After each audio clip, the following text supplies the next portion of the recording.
Bonjour les scorpions, bienvenue pour cette guidance sentimentale du mois d'août 2021. On va le demander au tarot Nusha de nous donner autant d'informations possibles sur vos énergies du domaine sentimental. Qu'est-ce qui se passe en amour pour vous, pour les scorpions? C'est valable pour les personnes qui sont en couple ou pour les personnes qui sont célibataires. On va aller voir les énergies de vous ainsi que de votre partenaire. Donc, si vous êtes célibataire, ça va s'appliquer pour votre futur partenaire. Ça peut vous donner une idée un petit peu de ce que vous allez traverser. Allez, les scorpions, signe solaire, signe lunaire, d'ascendant. Le plan sentimental pour les scorpions, le plan sentimental. Le plan sentimental des scorpions. Et c'est parti pour nos scorpions, l'énergie principale. Hop, et on a ici. Allez, pour vous. Là, l'énergie principale, voilà. Votre partenaire maintenant, ici. Voilà. Et quelle est l'énergie de votre lien? On va aller voir ça tout de suite, l'énergie de votre lien. Qu'est-ce qu'on a pour l'énergie du lien? Et enfin, l'issue de cette relation, quelle est l'issue de cette relation? Quelle est l'issue de la relation? Voilà. C'est parti. En dos deck, on a le 8 de bâton qui nous parle de beaucoup de communication, de rapidité, de messages. On va regarder un petit peu si ça nous parle ensuite dans le corps du tirage. Allez, c'est parti pour vous. Donc, on a la roue de fortune, on a le 3 de bâton et on a le roi de bâton. Alors, je vous ai mis là, mais peut-être que vous vous trouverez davantage de ce côté-ci. Alors, pour moi, les scorpions, là, vous êtes clairement dans quelque chose de nouveau, quelque chose, vraiment un nouveau départ. C'est à la fois, vous êtes porté par j'ai envie de dire, la vie, la chance. Vous voyez, c'est la roue, un petit peu un rendez-vous avec le destin. Et vous êtes prêt pour ce rendez-vous. On voit clairement, avec ce 3 de bâton là, qu'on est vraiment prêt à regarder un petit peu au large et de goûter quelque chose de nouveau. J'ai envie de dire que vous êtes au rendez-vous un petit peu avec cette destinée, puisque la roue de fortune, c'est la destinée. Le roi de bâton nous parle, donc les deux, là, ça me parle quand même de beaucoup de désir, beaucoup d'intensité, une envie de vivre les choses intensément. Et on est prêt à passer à l'action. Il y a une notion où on est prêt à passer à l'action avec maturité. Ça peut nous parler aussi de l'énergie d'un homme, si vous êtes une femme par exemple, ou même si vous êtes un homme, de l'énergie d'un homme. Donc soit c'est vous qui avez une certaine énergie yang, vous allez être assez actif, ou soit ça peut être une personne qui rentre dans votre vie peut-être, ou qui a une certaine, oui, une certaine part importante pour vous. Alors, qu'est-ce qui se passe maintenant de ce côté-ci?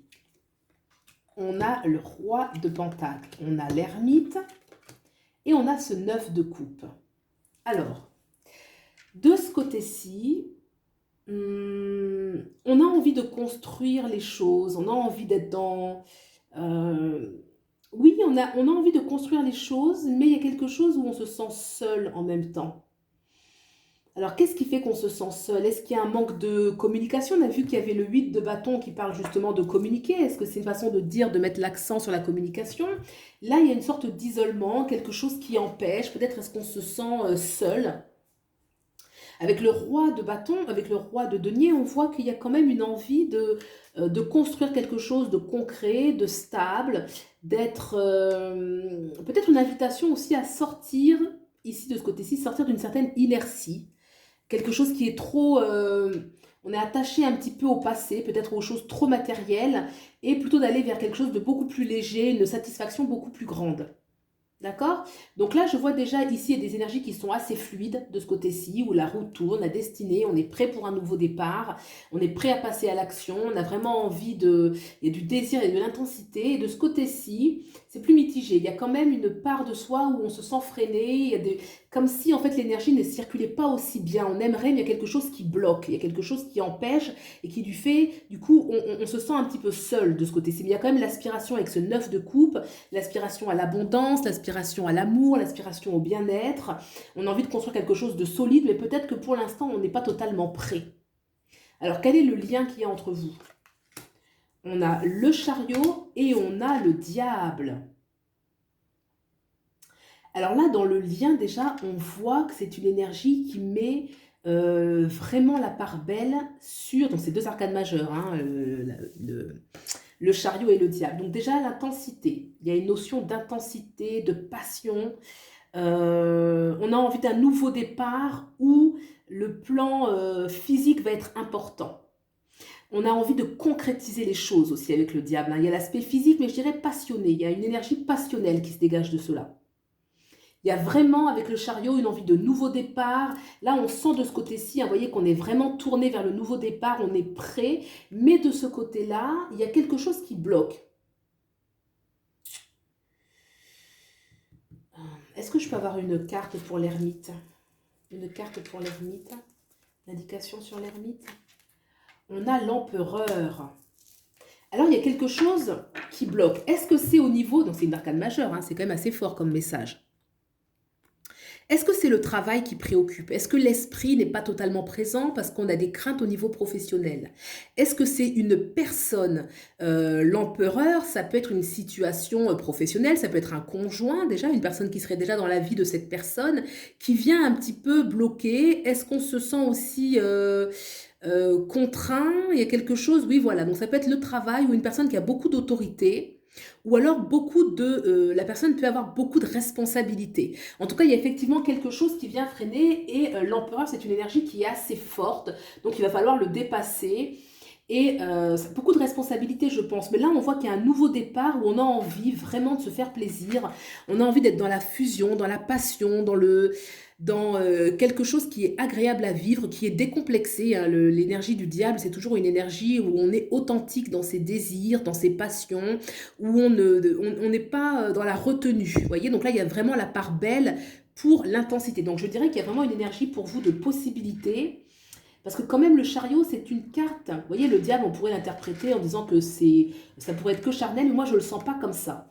Moi, je pense qu'on a envie d'un nouveau départ où on se sent bien, on tient compte de ses désirs, de ses plaisirs. Euh, mais vraiment, je sens quelque chose de positif. Ça peut être au sein d'une relation déjà existante, un nouveau départ. Là, ça nous parle clairement d'un grand renouveau, hein. Si vous êtes déjà dans une relation avec la roue de fortune, on passe vraiment à quelque chose de nouveau. Ça peut parler d'un mouvement, d'un déplacement, Oui, ça peut parler pourquoi pas de déménagement, hein, parce que là, on est quand même avec cette ermite, on voit qu'il y a un frein. Ici, l'ermite me parle de frein, de blocage, et on a l'empereur qui me parle bien de quelque chose qui est stable. Donc ça peut être un lieu de vie, un travail, ou des préoccupations matérielles, toutes sortes de choses qui viennent bloquer un petit peu la personne qui est ici. Ça peut être vous ou votre autre. Mais pour autant, dans le lien, on a envie d'un nouveau départ, on a envie de nouveautés, où on se fait du bien, où on vit ce qu'on a envie de vivre. Donc je dirais que le lien, il est très positif. Alors maintenant, quelle est l'issue de cette relation? On a la papesse et on a le 6 de denier. Alors pour moi, dans l'issue, j'ai envie de dire que les choses vont rester en gestation. Pour le mois d'août, il n'y a pas de grande issue aux problématiques, puisque la papesse est une énergie où on va garder les choses en gestation, le temps qu'elles soient prêtes. La papesse est une énergie de discrétion, c'est une énergie de secret, c'est une énergie où les choses ont besoin d'être bien mijotées, préparées, pour ensuite voilà, aboutir. On a ce 6 de denier. Le 6 de denier, c'est vrai que moi, je ressens quand même une énergie où il y a beaucoup d'efforts qui est déployé. Il y a beaucoup d'efforts qui est déployé. Ça va demander quand même ce qui doit se faire, ce qui doit se mettre en place entre vous, que ce soit un engagement plus officiel, que ce soit un départ, que ce soit un déménagement, que ce soit le renouveau dans votre relation actuelle, va demander quand même beaucoup d'énergie. C'est quelque chose qui va s'ancrer quand même dans le temps. Il y a une énergie comme ça avec ce 6 de pentacle, où pour moi les choses ne vont pas se faire très rapidement. Ça va demander des efforts, ça va demander de l'investissement, ça va demander de la persévérance. Voilà, donc surtout communiquer beaucoup entre vous, parce qu'on voit avec ce dodeck, hein, avec la communication, qu'il peut y avoir des messages, des choses quand même soudaines, des choses qui vont débloquer certaines situations. Peut-être qu'à ce niveau-là, au niveau de l'empereur, il peut y avoir quand même des choses qui se débloquent, parce que moi je vois que c'est une situation qui bloque, qui empêche. On est un peu soumis à quelqu'un ou quelque chose ici. Voilà, voilà. Bah, écoutez, c'est tout ce que ça nous dit pour le mois d'août. Bien évidemment, il faudra voir ensuite par la suite comment les choses évoluent. La papesse nous dit bien que les choses ne sont pas encore totalement à maturité pour aboutir ce vers quoi vous aspirez, mais que c'est en cours. Prenez bien soin de vous. Je vous dis à bientôt. Au revoir.